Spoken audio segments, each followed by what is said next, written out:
Good morning, everyone, and good afternoon and good evening, where it is appropriate. And also, I would add one more thing, Assalamu alaikum, where it Walaikum is salam. appropriate. So, this is Enamul Hussain, the CEO and president of the organization. And I have with my CEO executive, who is a wonderful person, Mr. Shamsul Azam here, who is in communication with you on behalf of the CEO office. And I welcome everyone in this wonderful morning. Here it is little bit rainy. I am in London, Ontario. I have been staying here for more than 6 years now. So this organization is basically an educational institute. We have different subsidiary organization. Today is the first meeting with you people. And the objective of today's meeting is to give you an overview of the organization, the inside of the organization, how it works. I will not that much time, maximum 10, 12 minutes. If it exceeds maximum 15 minutes, then my apology. Then we will be open up for discussion, questions, answer all the inquiry that you might have, and it will not be more than an hour. This is what the agenda is. First of all, I again, on behalf of NSRIC and its subsidiary, I really welcome you. And you people are the chosen people who can change the education system, who can change the world for the education. So let me just share the screen. Do you know our institution? This is the official site for our institution. Here I would first introduce you several other subsidiary organization for NSRIC. So if you go through the website, you will know everything. However, let me first introduce with the conference. Next week, 25th and 26th, we have international conference, which is fourth international conference for us, NSRIC International Conference on Sustainable Economy, Commerce and Management. This is one of the international conference we are going to organize this month, and everything is set. I would request Mr. Azam to share our conference details to our participants, our faculty member and instructor who are here today, so that they will know everything. Yearly, we are planning to actually organize 8 conferences, but this year we will be organizing only 3. So in November or something like in that time, we will be organizing another conference on science and engineering. And we will have an annual conference in January every year. Normally, we organize this event and international peoples join us, attend the conference, and we are reshuffling the website as well. In 2-3 months, the new website would be appearing. So this is one of our effort and subsidiary organization. The next one is we have a school. Probably you might know that. It's called NSRIC International School in Toronto. We have kindergarten to grade 12 school system. And this is a Ministry of Education Ontario approved and inspected private school. Here, inspected school meaning there are 2 type of school system in Canada. For Ontario, the private school has 2 status. One is approved school, which normally is not being inspected by the ministry. Probably many of you are aware of that. And some schools are being approved by the Ministry of Education Ontario, plus they periodically inspect the entire system, education, what we are doing, what we are offering, what is the education quality and all these. So our school is private, approved and inspected school. Our school offer program from kindergarten all the way to grade 12, and we offer Ontario Secondary School Diploma, which is equivalent to O level, or in some country higher secondary, or GEC, something like this. So it is 12th grade standard. After graduation of 12, this is the degree the Ministry of Education offer, and we are authorized to offer that. This is our second organization. Our third organization is visa consultancy. It calls NSRIC Immigration and Visa Consulting. This one is offering services to the people who are interested to migrate to Canada in different category. Normally, we offer 37 category of visa and immigration consulting. You can see, and in your off time, you can visit. All these are linked up with all these institutions that are operated by us. So this is the third product, let's say, we offer through this subsidiary organization. We also have college just recently got the approval, which is NSRIC International College in Toronto. Hopefully, we are going to start our operation in this September session for the college, but we don't know because we are not yet 100% ready to start the program. But we have government approval and everything, so we are in place. Our future goal is to establish a university which is called NSRIC Sustainable University in Toronto. This is our ultimate goal, and we are working on the program to apply to the ministry. So this is a snapshot what we do. Now back to the NSRIC, where you showed your deepest interest, and I believe you will be with us for rest of our journey. The main objective of NSRIC, this is the institute, government approved institute, academic institute, online institute, you can say, course offering.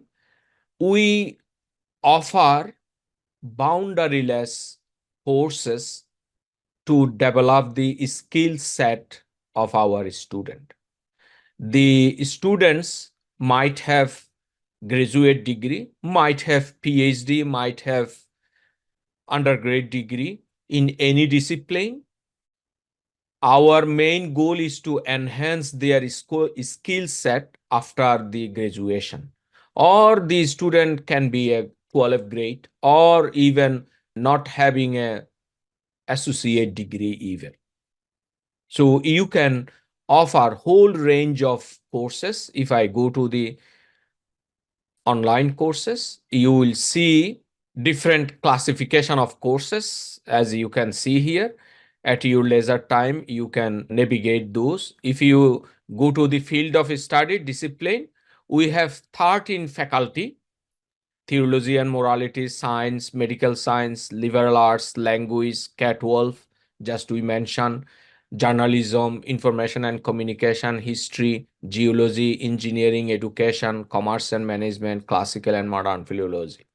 If you click the plus sign of any one of these unit, we call unit, but basically they are faculty. Let's say faculty of commerce and management. So if you click here, you will see all these department here. So under any department, you can prepare your course like what we have been doing here, and you can move forward with offering those courses. So what is the unique feature that we have in this institution?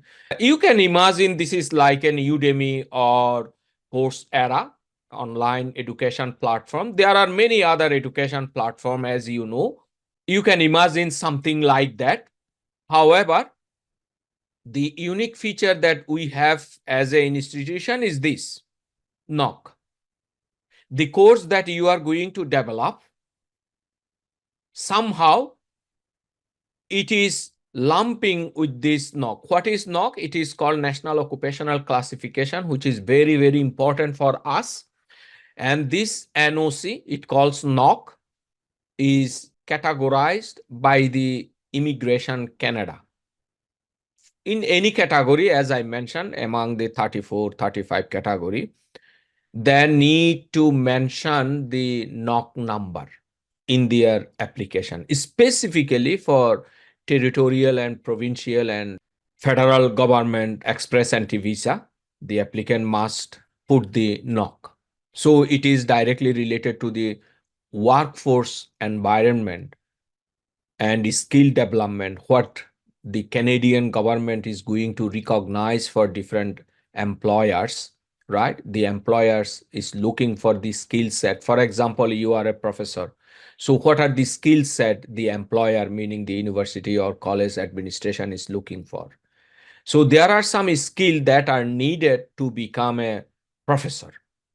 So if you want to prepare a course, in education, let's say I have many courses in this area. For example, this is one of the course, how to develop high quality lecture material. So this course is directly linked up with the requirement of the NOC, so that when a student or a participant join our course, when they will get the certificate from us, it is being recognized by the employer. As long as we are approved, so every channel is okay. So for this specific course, you see the NOC list. This is the university professor and lecturer. Of course, this is one of the category. It is applicable for college teachers and professors as well. So this is how you prepare your course and bring this course skill set which you are going to offer for our students, which is aligned with the Ministry of Immigration, Refugee and Citizenship of Canada. That is the whole episode. Now, as a professor, I am assuming that you already registered as an instructor in our system. If you are not yet registered, please you register yourself as an instructor, so that you would have the privilege to look at the website. Let me log in now.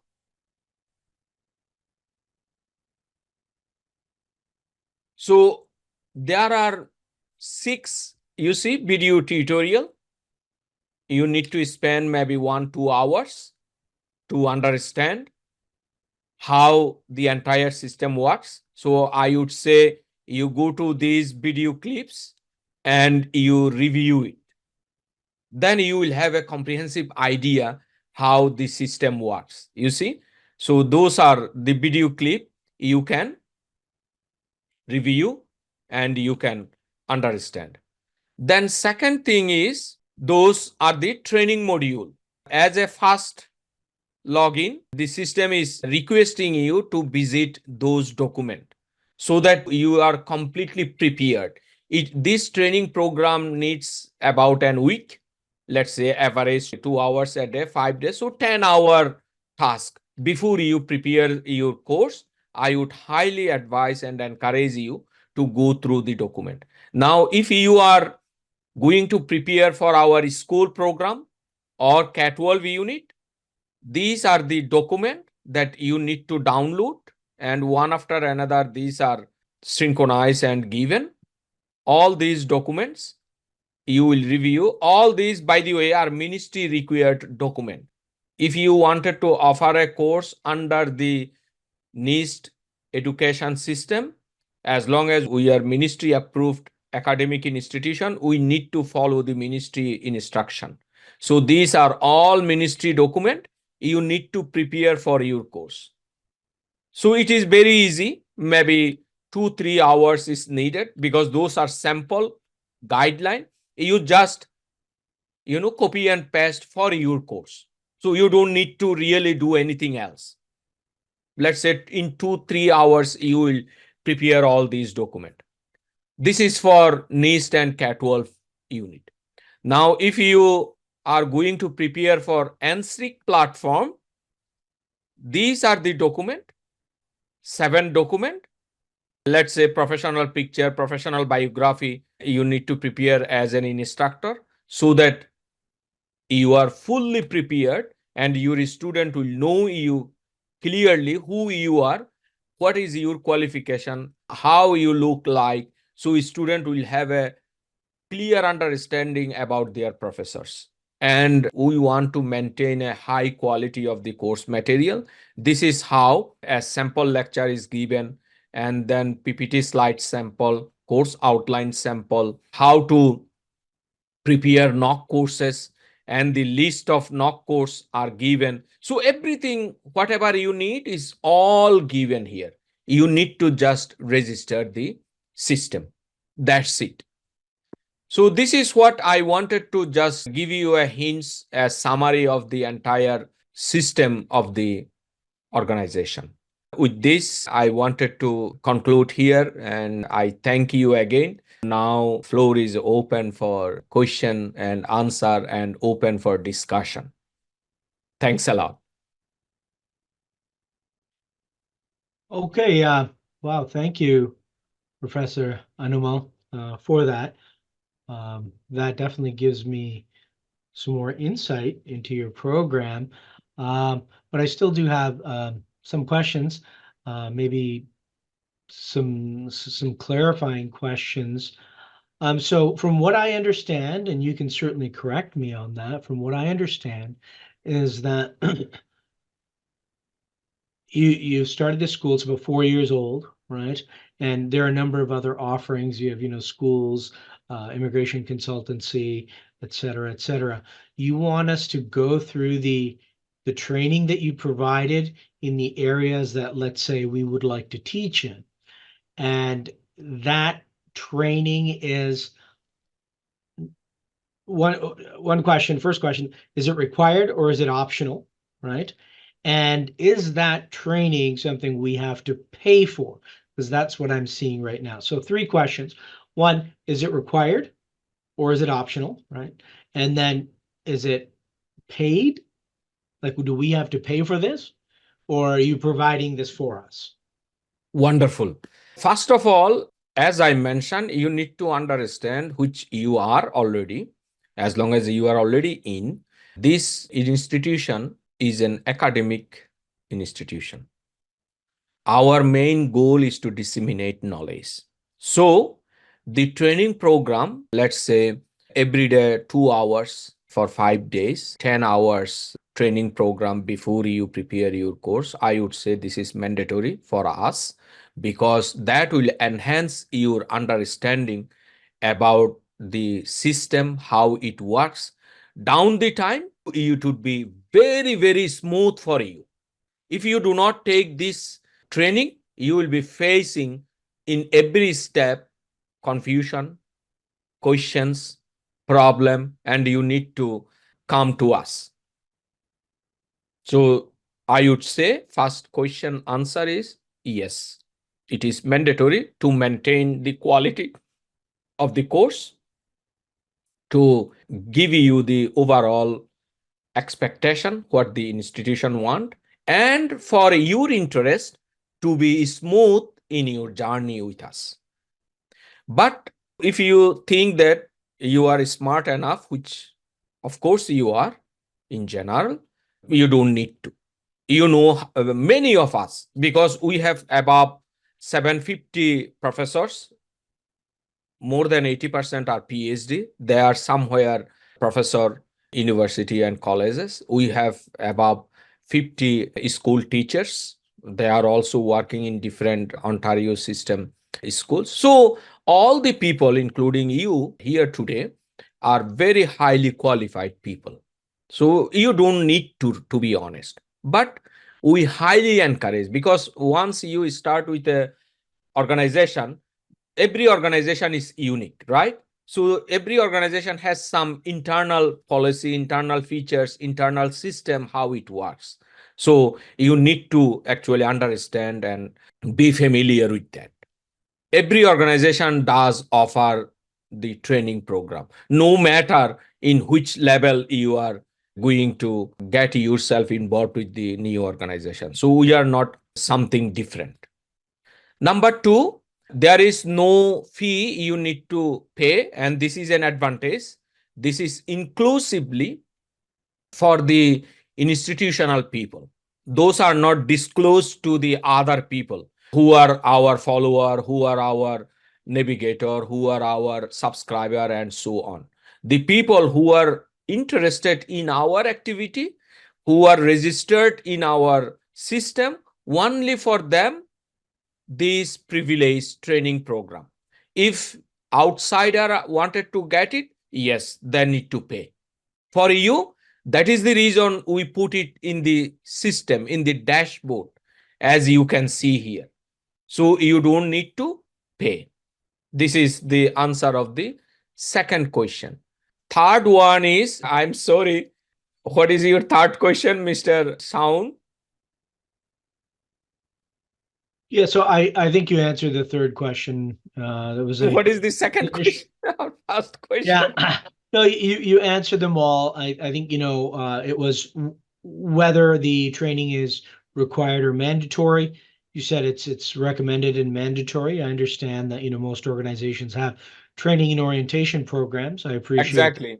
And yeah, and I guess my key concern was, do we have to pay for this training? So you've answered that as well. So all the questions have been answered. And if you would, entertain just, one more, how many students have you graduated have taken courses? How many classes have you offered? Do you have any statistics on that? Yes, yes. We have so far couple of hundreds, and as long as we are a startup company, 3 years Fair enough. back we started. So we do not expect thousands of student Of flow course. here, but we are happy with our performance. We are very happy with the progress that we are making, and it's okay. So you as a professor, you prepare a course like, for example, this one. By the way, this is one of the training course that we offer, prepared by myself. You can see this one, and you need to pay. But majority of the course material and training advices I already added in the training module. So but if you wanted to further enhance your knowledge as a teacher, you may not need it, then you have to pay for it. I see. So this course that you're showing us right now, we have to pay for. Yes. But for the entire training module that are set in the dashboard, 100% free for you. Okay. All right. All right. And so we create these courses for you. We post them, or you help us post them. And then if somebody decides to take one of our courses, then we are offered I don't know, some kind of commission, bonus. Yes. That is another good question. Thank you very much, Sean. We have two systems. If the student is going to be enrolled in asynchronous mode, you see here, you will be given 70% of the entire payment. Let's say one of the student is going to register this units in asynchronous mode, so he or she need to pay $80. You will get $56. This is one part of the course. Mhm. Second part, if the student is going to register in a synchronous mode, so there is a desired number of student need to be fulfilling. Let's say this section here, you see, one of my section is done. This is the current section going on, and this is the upcoming section. So let's say in the current section, if it is April 12, it is started. So today is April 19, right? So we do not allow the student in from today. So 1/3 of the lecture is done. So they need to go to the next upcoming session. So if this is the case, then we offer you hourly rate. It ranges from $30 all the way to $100 based on the qualification experience that you have. And we will evaluate your credential later, meaning once you register yourself as an instructor, there is a personal information in the system you need to insert, including your CV and academic qualification. Our HR team will evaluate it and set your hourly rate for this. But this one, 70% for asynchronous is flat for everyone. But the hourly rate is dependent on the academic qualification, experience, and credential. Okay. All right. Thanks. Thank you. I'll give somebody else a chance. Yes, definitely. Why not? We have now over 750 professors, right? Right. No, but I think I'll give somebody else a chance to ask a question today. Oh, sure, sure, sure. Please. Good I morning, have sir. a question. Yes, please. Um, can the lecturer decide the time for their classes? Yes, ma'am. Yes. Is Okay. it Dr. Tayyaba or Yes, who? Tayyaba speaking. Tayyaba Oh, speaking. hi, Dr. Tayyaba Khan. Thank you very much for your questions. You see, the section that I have created, you need to set your designated time, your free time, when you wanted to offer the course first time. Okay. Let's say Yes. in the system, for this specific course, I have 14 lecture, you see, and Yes. then I put date and time in the system.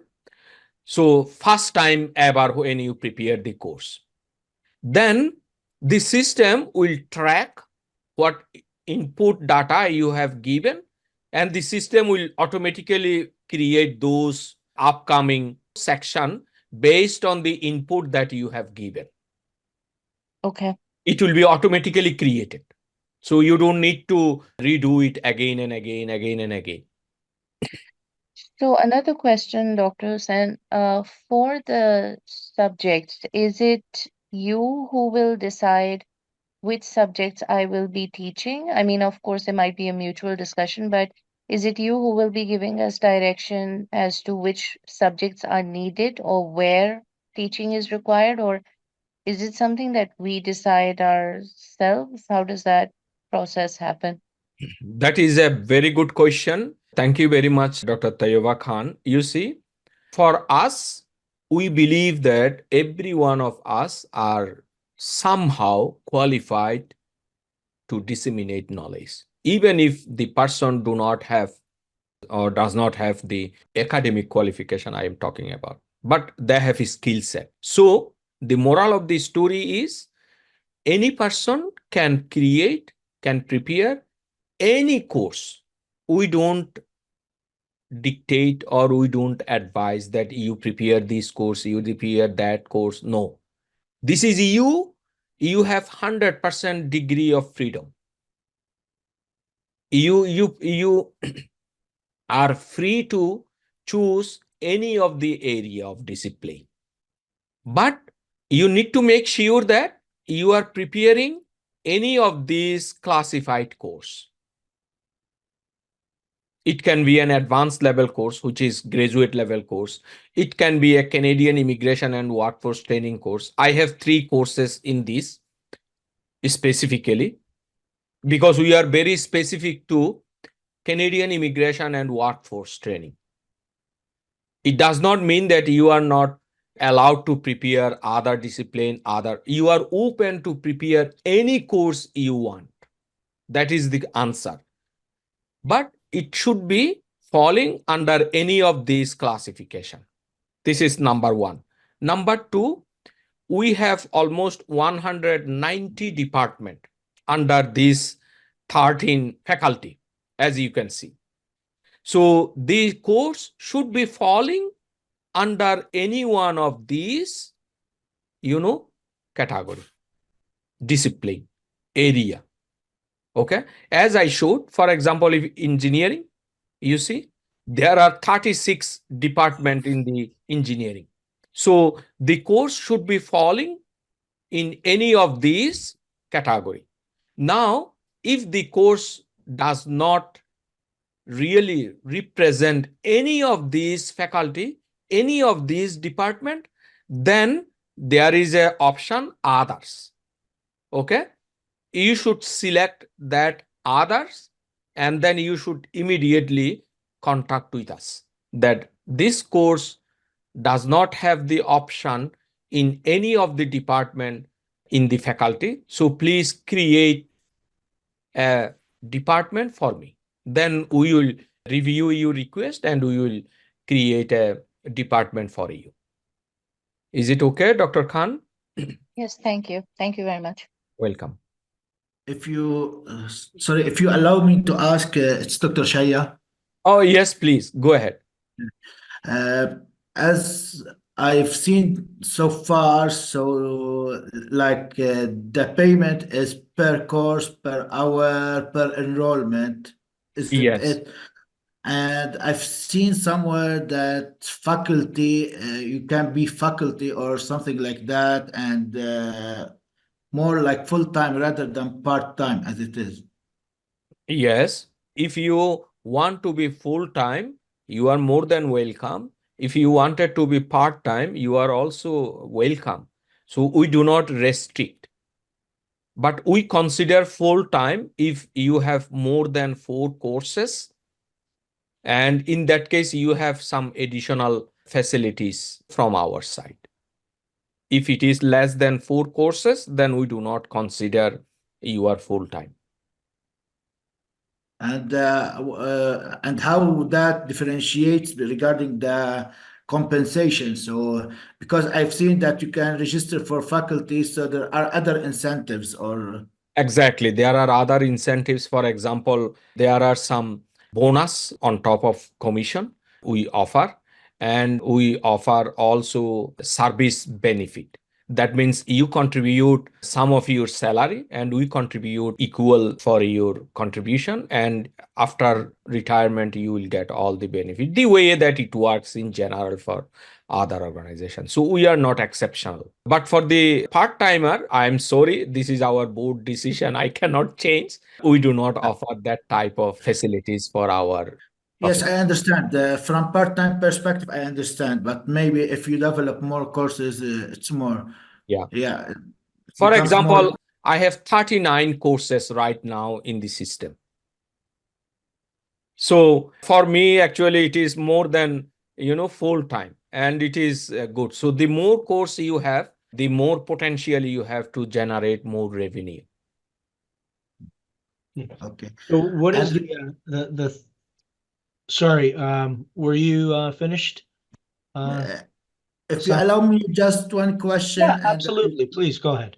okay, just regarding the pricing of the course, how you set it. So, is there a guideline?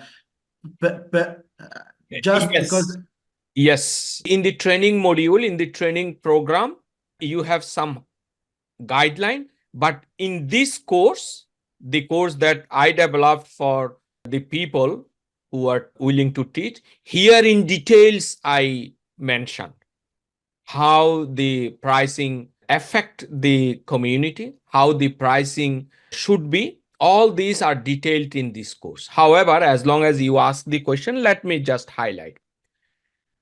We do not restrict the price for the course, meaning you as a professor, you as a owner of the course, put the price.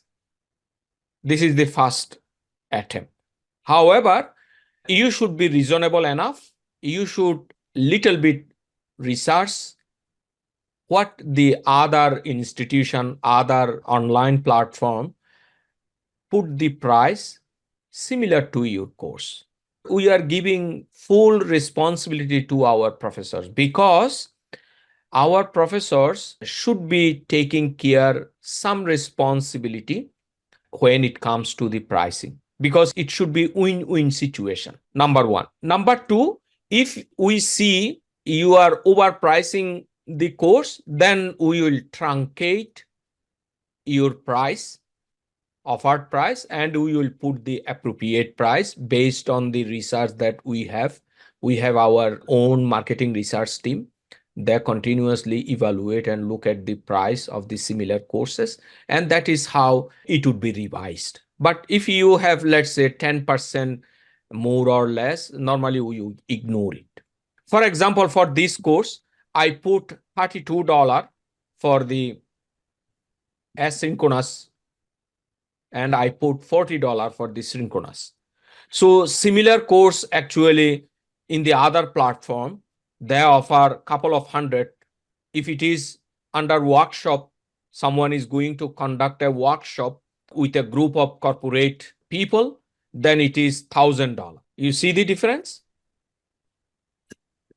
Thank you. Actually, there was some missing out of interruption in my internet connection, so I've got last idea. So you are just comparing against what exists, and you are trying to set the price. If I'm Exactly. oh, Exactly. oh. Because it should be competitive. Otherwise, a student will not I be thought, coming and joining in our course. okay, great. Thank you. That's Thanks a all. lot. Welcome. Okay, so just as a follow-up to Sama's question, how do you determine what is full-time and what is part-time? What's the threshold? As I mentioned, Mr. Sama questions, if you have minimum 4 courses, Oh, 4. Okay. yeah, then you would be treated as a full-time. But it does not mean that 40 hours a week you need to be dedicated with us. I see. Okay. It does not work that way for us. Okay. No, fair enough. So if we have 4 courses on your system listed, then we are considered full-time. Full-time, yeah. 4 or more, obviously. Okay, great. So once the courses are there, let's see, they're posted. Who owns those courses? Does NSRIC then own those courses? This is copyright is with NSRIC, but you own the course. I see. That means you cannot use this course material to any other institution unless you get a special permission from the CEU office. And that's you, right? Not me. No, not you. CEU office, there are many people working like Mr. Azam. Okay, fair enough. We have course quality team. Okay, yeah, that's it. Thanks. Okay, thanks. Sir. Hi, Professor. Can you hear me? Yes, Mr. Sajid, we can. Sorry, there was some problem with the audio. No. So I changed that. Yeah, I want to ask 2 questions. First one is about the courses. What is the age of the students for which we have to prepare the course? This is a very good question again. Yeah, is for high school students, college students, university undergraduate students, or what kind of? Because you see, and okay, you see, Mr. Sajid or Dr. Sajid, I don't know. The age is not restricted. Meaning, you can prepare a course from toddler all the way to graduate student. You see, we have K-12 school, right? Yeah. So if you wanted to prepare a course for elementary and primary, age group 6 to 10, right? You can prepare a kindergarten, you see, preschool education. That means it is you who is going to determine the age group of your target student. Now, as I mentioned again, the course should be following one of these classification. This is the key. Otherwise, you cannot upload the course. Yeah. And the description, what does it mean advanced level? What does it mean high level? All these you can get here. Classification of courses, you see. If you click here, the definition of classification of courses are here. So if you have confusion, you can go through this definition of the course classification, and accordingly you can prepare. And I strongly believe that you will not find any room to have different opinion of course classification rather than what we have placed here. There are 13 course classifications. So any course you prepare will fall actually under one of these categories.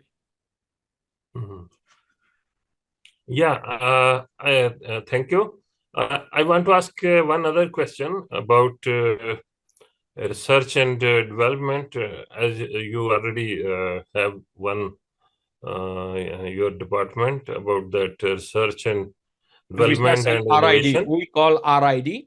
Yeah. Research, So innovation, and in development. RID, This is the what one. kind of help you can your organization can do for any researcher or who is working on some innovation, innovative work, and for commercialization of that any product. Very nice. Are you Dr. Sajid or? Yeah. Thank you very much, Dr. Sajid. Nice to meet you.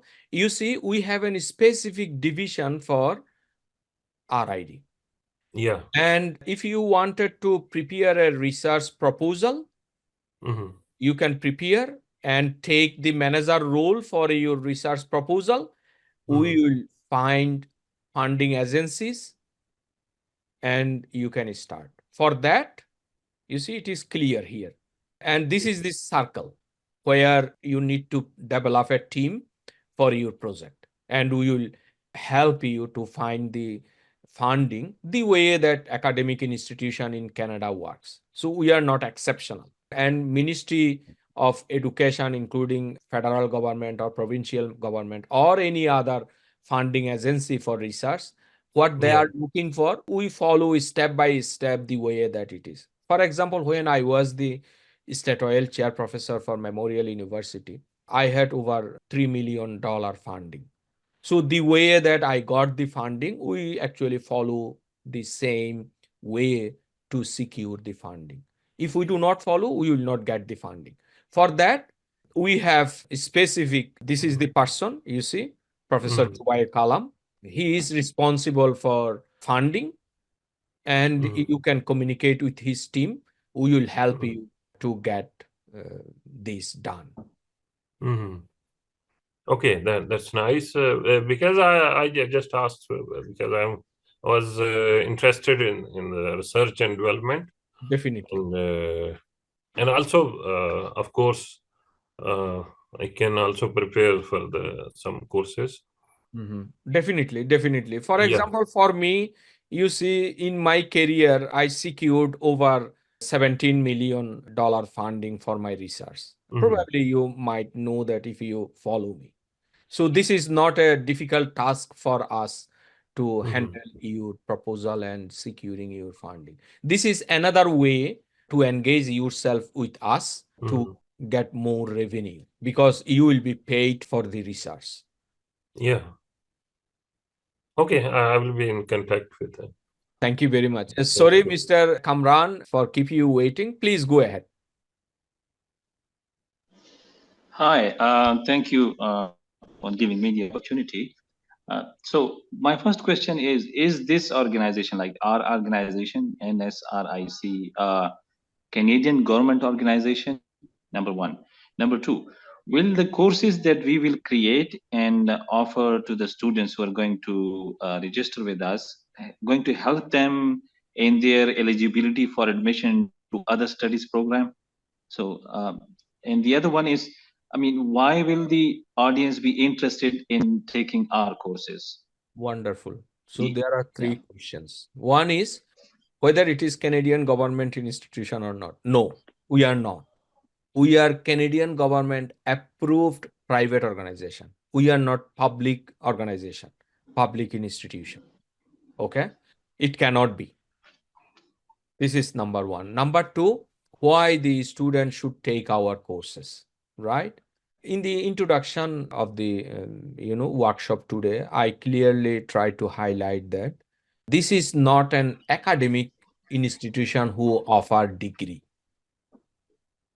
There is a significant difference. One of our organization, NIST, NSRIC International School in Toronto, this institution is eligible, authorized to offer degree, which is Ontario Secondary School Diploma. What NSRIC does is give the certificate of completion on different skill set. And that is the important part. As a professor, you need to differentiate. We do not offer any degree program here. We offer splitted individual courses. That course might be part of a degree program. That course might be a skill development part of the program. Let's say that is called bundled course. We call those bundled course. You can prepare course as a bundle. That means you are targeting, you see, bundled courses. You are targeting a program that are designed for a specific skill set that are aligned with the NOC. So you can prepare a group of courses for developing a skill set under a specific NOC qualification. You can prepare an independent one course that can address some of the skill set. And the benefit of this course, a student will take this course and they will enhance their skill set apart from their degree. And you probably, many of you may agree with me that in our academic system, when a student go with a degree program, not necessarily all skill set are being addressed under the umbrella of that degree program, right? So always there is a gap between real life scenario, real life work environment, and the education that we are offering for a degree program. So we wanted to fulfill the gap between the two. Because you are a skilled professor, you have long time experience as an in work environment, no matter where the work environment is, you find out some of the gap, some of the skill that are not really addressed in your area when the student is in university or college in the academic program. So that are the gap you as a professor need to address when you develop the course. And that is the reason I was telling you our course is unique comparing with Udemy, comparing with Coursera in any of these existing online platform, that no organization address this. So far we know. Maybe these days some of the organization may follow us, may follow our strategy, so you might see that. But so far we know, no one. So that is your responsibility. What is the third question? Yeah, so I think you've answered my third question. Let me just rephrase it. So we are supposed to, or as a lecturer, we are required to create courses that will train the students in the areas identified in the NOC list. Correct? Yes. Okay. Thank you. And this is, we make your life very easy. You see, if you go here, Immigration and Workforce Training Program, you see.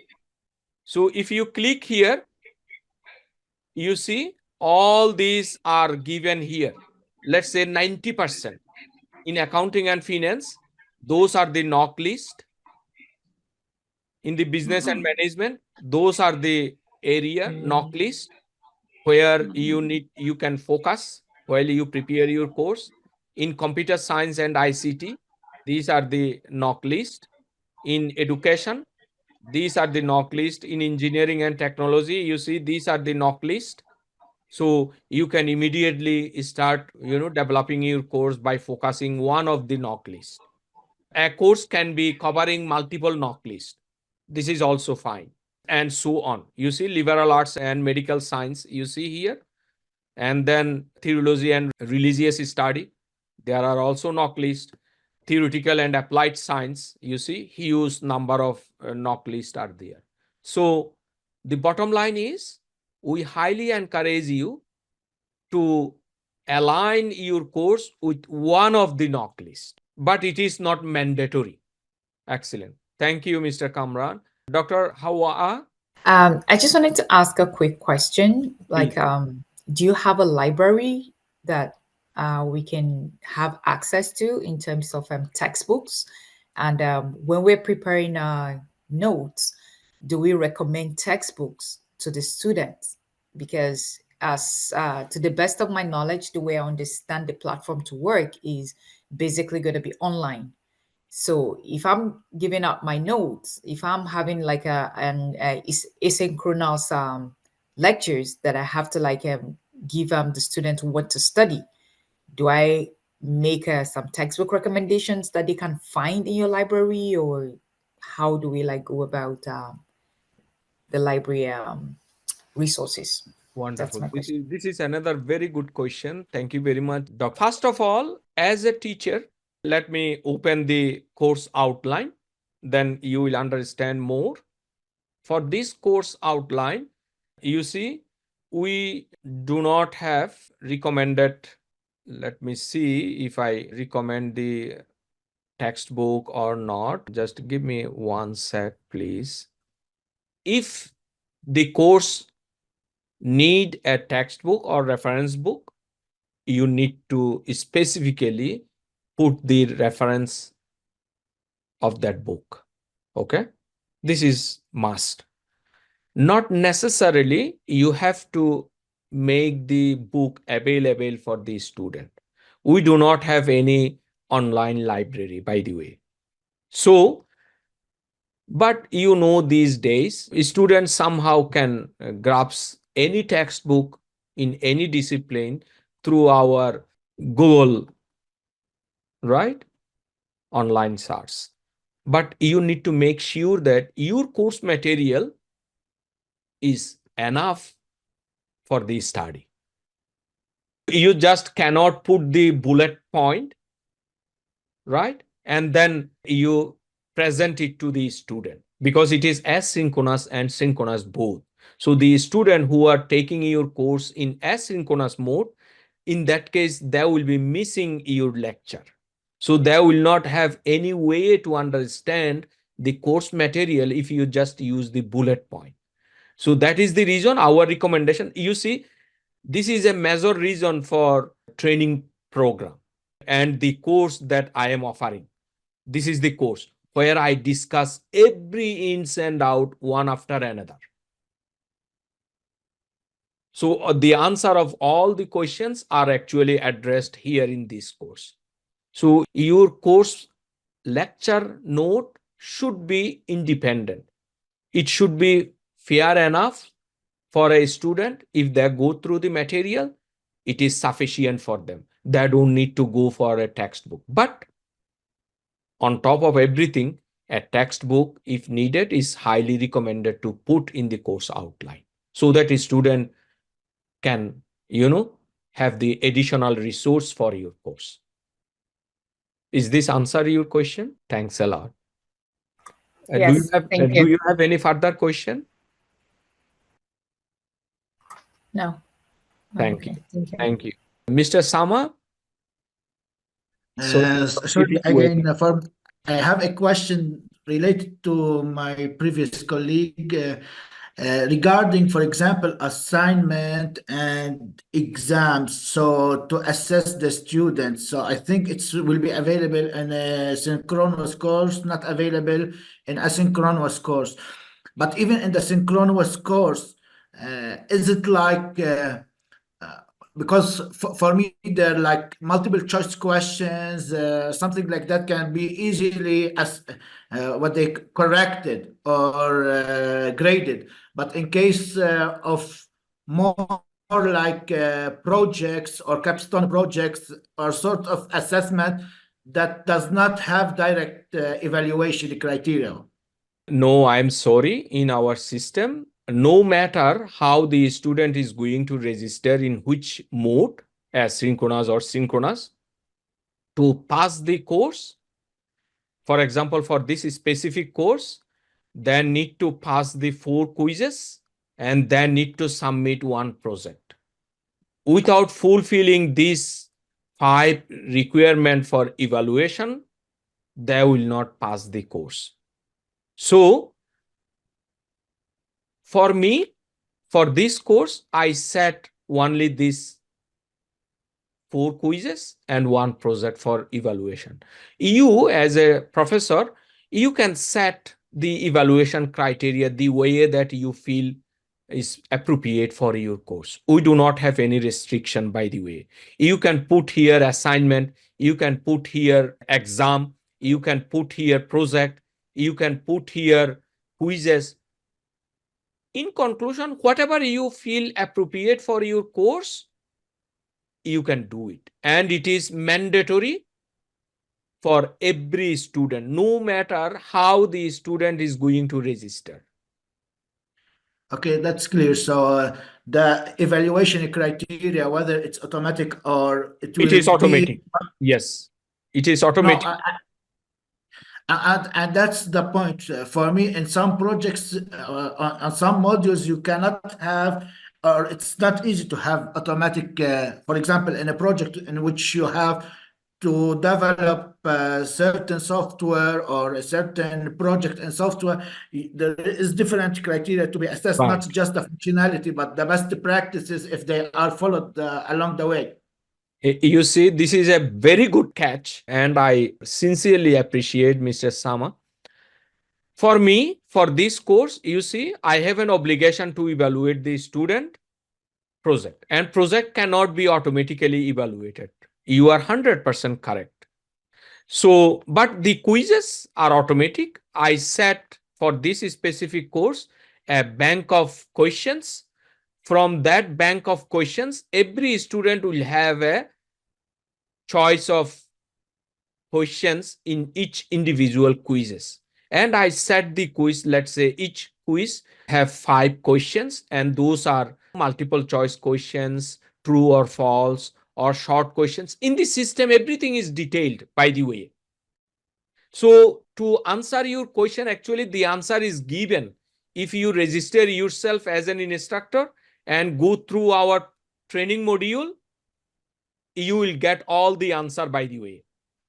So for Okay. project, of course, as an instructor, it is my obligation, part of my responsibility and job to assess the student. When it comes to assignment, definitely I need to evaluate. When it comes to exam you can give. By the way, in the system, there are way to choose whether it should be auto grade or manual grade. You can choose it as an instructor in our LMS system. So for assignment, let's say you need to evaluate them. So different evaluation criteria has different way of engagement of the instructor. Professor Yes, Hussain, I have 2 questions. please. The first question is, where do you host these courses? Are you using like some kind of LMS or virtual learning environment? That is the first question. And my second question is, do you have like any mechanism of market survey and then providing these results to the instructors so we know what's the demand in the market? Wow, this is a wonderful question. I don't know whether you are PhD or not. Anyhow, Mr. Hamid, first of all, we have our own LMS system. We do not follow any other LMS system that are available in the market. We developed our own LMS system for our institution. So when you log in and you go to your dashboard, you will see all these. Okay. Certainly, I can show you. So you see, for example, create a course. Everything what we are showing here actually are available in video tutorial. And then my courses. If I, let's say, go to my courses, you see all my courses are here, 39 courses. Okay. And then refund course, my course, you see, everything is here. You see certificate. So when you prepare a course, you should create the certificate also for the student. But the system will not allow to get the certificate until you approve and the student fulfill the requirement of the course. But during the process of the uploading the course, you already created the certificate. And I can show you one of the, let's say, sample. This is our sample certificate for the student. You see, your name will be there, your ID would be there, and the course would be there, and the student name will be appearing after completion of the course by the student. So this is the certificate student will get. And then you see notice board and live class instructor document, you see. And then instructor profile, you see, instructor profile, basic information, address, location, all these, once you register, you will have. So it is our own LMS system. Number two is, what is the question? My second question was, do you have like any kind of marketing survey mechanism so the instructor can know what's the demand? Exactly. You know, we have marketing research, which I was highlighting, related to the NOC. And your course, we do not know, for example, what is the specific course you are going to offer. So we do not have marketing result for you. Yes, blindly you can follow if the course is a specific skill set development and it is aligned with one of the NOC number, then I would say yes, this is the course has high probability for having bulk number of students. Otherwise, we do not have. If you plan to have a course and it does not comply with the NOC number, then certainly we can look at it. This is one kind of answer. Another answer is we would highly encourage our professors to network their course within their social media, within their social network, so that people would know that you as a professor has some academic courses that are helpful for the audiences who wanted to have the specific skill set development. So you as a professor can also do the marketing within your network. That is how normally we work. However, we have a specific marketing team that are responsible to market our organization, our courses in general, no matter who you are. So Mr. Hamid Khan, is it okay? Yeah, it's fine. Yeah, perfectly. So let me add another aspect to it here. You know, like when you say a course, you are and certificate, you are talking about micro credentials. Exactly. People think they need to, improve the skill and they come. How do you compete with, like, when I go to Google and I look at like Udemy and Google offering courses and Microsoft offering courses, how do you divert potential customers or potential students or potential learners from those platforms to your platform? That is I would say, the most difficult question. However, so far I can remember, I address part of the answer of this question in my course, which I was highlighting, how to develop high quality course material. The way that it works, first of all, it depends on the credential of the organization. That is the reality. That is the truth. I need to acknowledge it. I cannot say that we are better than Udemy, we are better than Google, or we are better than Microsoft, who are offering the online courses, right? No way to say this. But it is the reality though. If our course quality are better, if we can address one single skill set through one of the course, if we challenge the student and the student who are taking our courses, they are happy, their review are good, definitely slowly we will be growing. And as I mentioned also in this workshop, that we are just a startup institution, 3 years now, So we have definitely challenges and we have very strong competitors around us. But it is you as a professor who will stand alone for the institution. And that is a combined effort, I would say. And all of our professors are doing the same, including myself as an instructor. But I cannot guarantee that a student will come for sure and will take the course from our institution. But slowly, it is growing, no doubt of it. At last, I would say your success is the institutional success. So to make you successful professor in our institution, all our effort belongs to you. And that's what we have been doing.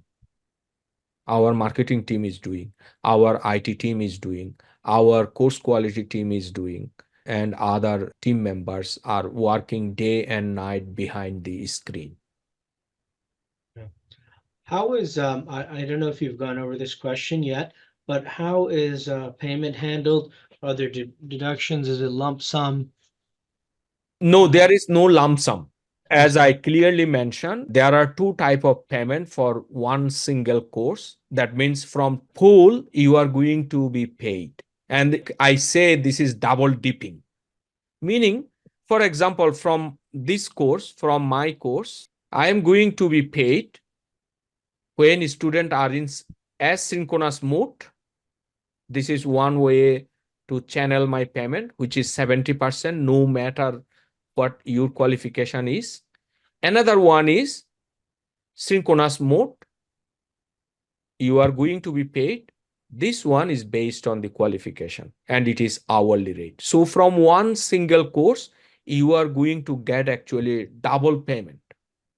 Two payment you are going to get. So this is the catch. As an instructor, you can navigate the course and you can socialize the course in your network or beyond your network. You can explore your course so that you can increase the visibility of the course among the audiences within your network and you get more student. So there is no lump sum. Those are fixed salary. And then if you become a full-time professor, then you have additional salary and facilities. So there is no lump sum or no deduction. Oh, okay, so there's no deduction. And the hourly, let's say hourly payment is paid out weekly then? Bi-weekly or monthly. And you can set it, by the way, how you want to get your payment. What are the frequency of the payment? All this you can set in the system. Ah, I see. We can set that in the system. Exactly. And then our financial people will evaluate it and that will make it automatic. Okay, great. So there are no deductions either, No, right? until unless you request us. For example, Okay. we do not deduct anything from the asynchronous part. We deduct from the synchronous part if you are willing to get the facility of after retirement benefit. I see. Okay. All right. Good. And you make payments to individuals, or can you make payments to corporate accounts? Does not matter. Does not matter. Okay. Because all those payment will be channelized through online system. It would be indirect e-transfer if you are within Canada. It would be PayPal transfer if you are international. You can also choose the bank transfer. In that case, transfer fee will be paid by you. Transfer fee will be paid by me. Is that what you said? Yes. Okay. Because if it is international bank transfer, meaning wire transfer. Yes. Okay. Fair enough. Thank you. But if you have a, for example, PayPal account, there would not be any fee. So some country does not have PayPal account. PayPal do not allow the people in those specific countries. So for them, we have option for direct wire transfer. Okay. And the wire transfer fee should be paid by our professors. Okay. Fair enough. Professor Enamul, Yes, please. sorry. Now I have a suggestion, not a question. Definitely. Looking at the dashboard, I would like to have a feature there that is some kind of a instructors or professors forum. Because let's say I have an idea and I want some collaborators to develop a course with me or with them, interdisciplinarity kind of courses, which are interdiscipline, across disciplines and these things. So probably there, then the instructor can contact each other or put the idea there, and those who want to I see. collaborate, then Okay. yeah. I think this is a great idea. Unfortunately, we do not have that option. However, we have WhatsApp group of instructor. We can add you in the WhatsApp group. Okay, that will be great. Yeah. Yes, and we have specifically Cat12 and NIST teachers WhatsApp group. If you want to prepare a course for our school system, you can be added that group as well. So you can contact with Mr. Shamsul Azam with your WhatsApp number and email address, and then we can add you over there. And then this is the instructor group. What you are saying actually is better if we can get a feature here, the instructor communication channel or something like this. I think this is a good idea. Samsul Azam, can you keep a note on that feature adding to our dashboard for our instructors? And we will talk to our IT team. I think this is a great idea. Thank you so much. Yes, Mr. Olutula. Thank you. I just have few concerns. Please. Yeah, one of my concern is what happened to quality on courses that are presented. Is there a quality assurance aspects that will see whether it's publishable, is going to represent the image of the institution well or not? That's one. Another concern is that what happens if an instructor does not even have a student who is interested, whether synchronously or asynchronously, and you are taking time to prepare a material for the institution, and it complied with even NOC and all the basic requirements, but there's nobody looking in that direction. Most likely, maybe because there are other ones that you don't need to pay that are on Google and the likes. So what happened to that person? What sort of encouragement or motivation are you going to give to that person so that he can continue even if he doesn't have anybody looking in that direction? I guess those are my concerns. Thank you. Welcome, Mr. Olutula. Thank you very much. So first of all, you see, being a CEO of the organization, this course is being rejected by our team member, though I am the professor who prepared this course. Can you see? That means our quality assurance team are very fair, no matter what is your position in the organization. So I am now working on this course, what they have suggested me to improve the quality of the course. I think this give you a hint that no matter who are you, it is all about quality course material. If your quality is not being maintained as an instructor, your course will not be published in the institution. If the CEU course is being rejected, imagine what will happen with the other instructor. It does not mean that I am superior than you. No. I am just trying to give you the information that we try to maintain the high quality of the course material so that a student would be benefited. You would be establishing yourself as a great professor in the institution. This is one answer. Second one, if I set an example, for example, Udemy or Coursera, there are courses, if you look at this, these students are hundreds of thousands of students. And the courses are highly rated and everyone jump on the course because of the market value, because of the skill set that the course offer is highly required for the person or audiences. Now, there are courses in the same platform that courses are not really rated highly because of the rejection by the audiences or student. And the technique, the skill set that are being offered for this course through this course is not really that much appealing or that much appropriate or that much highly required by the bulk number of audiences.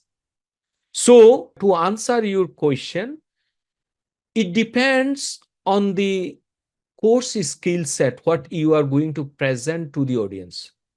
For me, let's say this one, I would say the people who are willing to be a teacher, no matter whether he or she is in high school teacher, college teacher, or university teacher, they need to really know the skill what are needed to become a high quality teacher. So people will jump on this course and they will try to register the course and they will try to get some skill set out of this course. So this will be a popular course, I believe. Okay. On the other hand, you see this course, Dimensional Analysis and Similitude Research Scientist and Professional. This course is very, very specific to some limited number of audiences because this is high professional course. Okay. And it calls UCA advanced level course. That means it is not the course like this. This course is for wide spectrum of audiences, but this course is for limited number of audiences who are professional, who wanted to specifically develop their research in the area of dimensional analysis. So the attention of the audiences here, I would say much more less comparing with the audiences of this course. So it is very, very difficult for us to guarantee that your course will be getting more audiences like this comparing with this one. As a professor, it is you who should understand that fact. And that is the reason our strategy is you somehow align your course with the NOC. If you do this, definitely a student will be there and you will get remuneration. Unfortunately, if there is no student, we do not have room to compensate you because as an institution, we cannot bear it. Think about it. 80% of your income is going to your pocket. So we are investing our marketing team, we are investing our research team, we are investing our IT team, we are investing our LMS system, we are investing our online platform, expanding hundreds of thousands of dollars investment. We are just trying to get 20% of your effort. Is it not fair enough? So on top of it, it is very difficult for us to compensate you. I'm sorry. As a CEO and president of the organization, I should be very transparent. Okay. Oh, I all right. Thank you. Yeah. Sorry, I just have few other things that I want to bring on board as well. Definitely, this is fair enough. This is the reason we organize this workshop. Okay. Thank you. I'm okay with that, your answer and with your transparency. I quite appreciate that as well. Some other things that I want to know could be a little bit personal. Is there anything like an appointment or a contract between instructors or professors and the organization? Yes. We're going to have a legal binding. Yes. That's one. Then another thing is who also determines the prices that we are going to tag these courses when we put them online? Is it the organization Or Mm, does the okay. instructor also have input in doing that? So that maybe I want $100 on this, or I want $2, or I want $3. Who determine the price? That's another area. Oh, Yeah. thank you very Thank much. you. To answer your first question, of course, once you register, you upload all of your documents in the system. Our HR team will review your case, and then we will have a appointment letter for the synchronous system. For asynchronous system, it is not mandatory or necessary, because for synchronous system we need to determine your academic qualification and the credential that will dictate the hourly rate, and the hourly rate, as I mentioned, is $30 to $100. Okay, this is one answer. So you will receive an appointment letter for that. Number two, I think one of the question in this discussion was there, who will determine the price? Actually, you are the person who will propose the price, and it should be competitive, fair enough, comparing with the similar course that are available in the existing online system. However, our financial team, our analyst, once you upload the course, before approval of the course publication, we will review your case, your proposal, your pricing. If we see some drastic ups and down, some unrealistic number as a course price, then we will edit the price. Otherwise, your price should be fine. Normally, we do not touch. But if it is too low or if it is too high, then we intervene your proposal. So in conclusion, in general, instructor take care of the price, and we have full trust on our instructor and professors when it comes to the pricing. Mr. Hanin. It's Miss Hanin. How are you doing today? Good. Thank you very much, ma'am. How are you doing? I'm good. So what interests me is having the course align with the NOC skill. I see a lot of potential of international student. So I wonder if there is different fee from student coming from abroad, or is it the same fee as someone in a Canadian or a Canadian resident? If I understand your question clearly, this is an open online international education platform. So we do not discriminate whether the student or audience is coming from a remote area of a place in the world, or the student is coming from within the territory of Canadian geographical location. It is independent of space. Okay.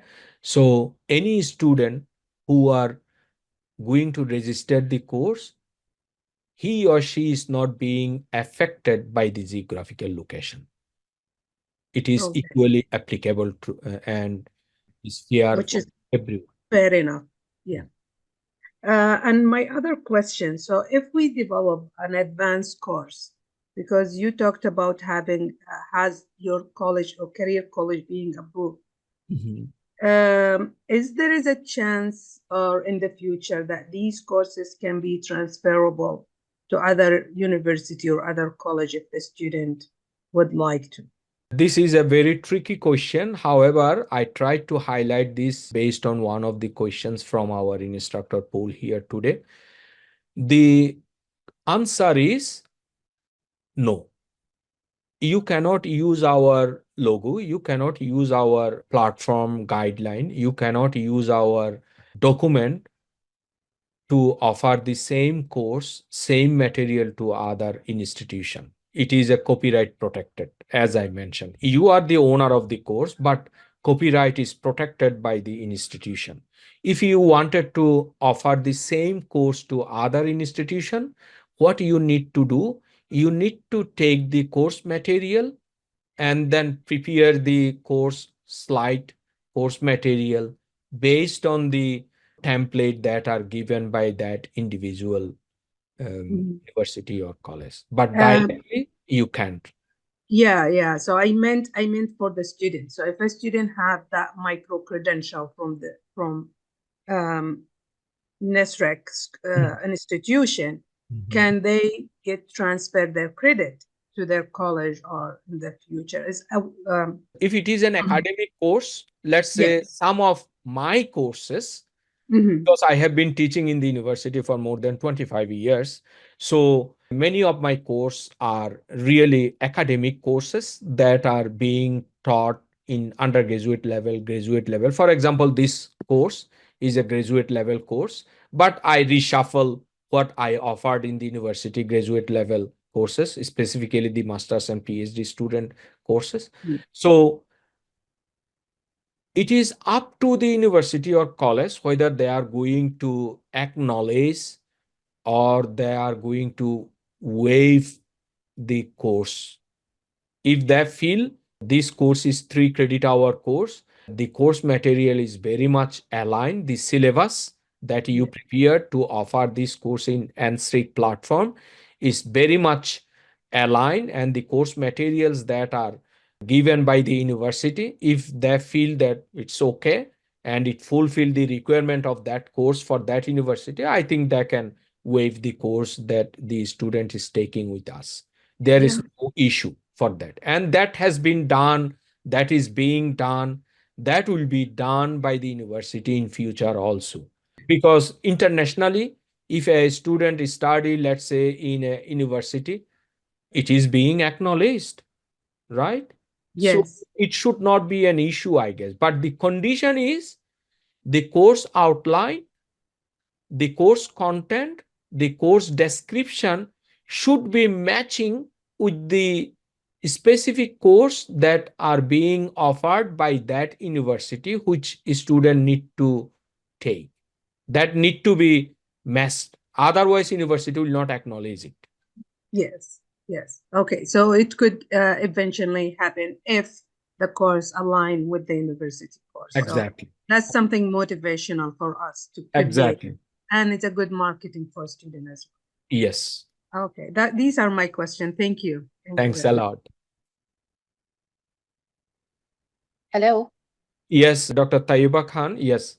Yes, quick question. Is there an email address that we can use to reach out if we have any questions? Yes, yes, Further yes. questions? You can reach out to us anytime, info@nsric.ca. And Shamsul Azam is continuously reaching out to you, so you can reach out to him as well. But this is the appropriate, address, info@nsric.ca. Okay, thank you. Welcome.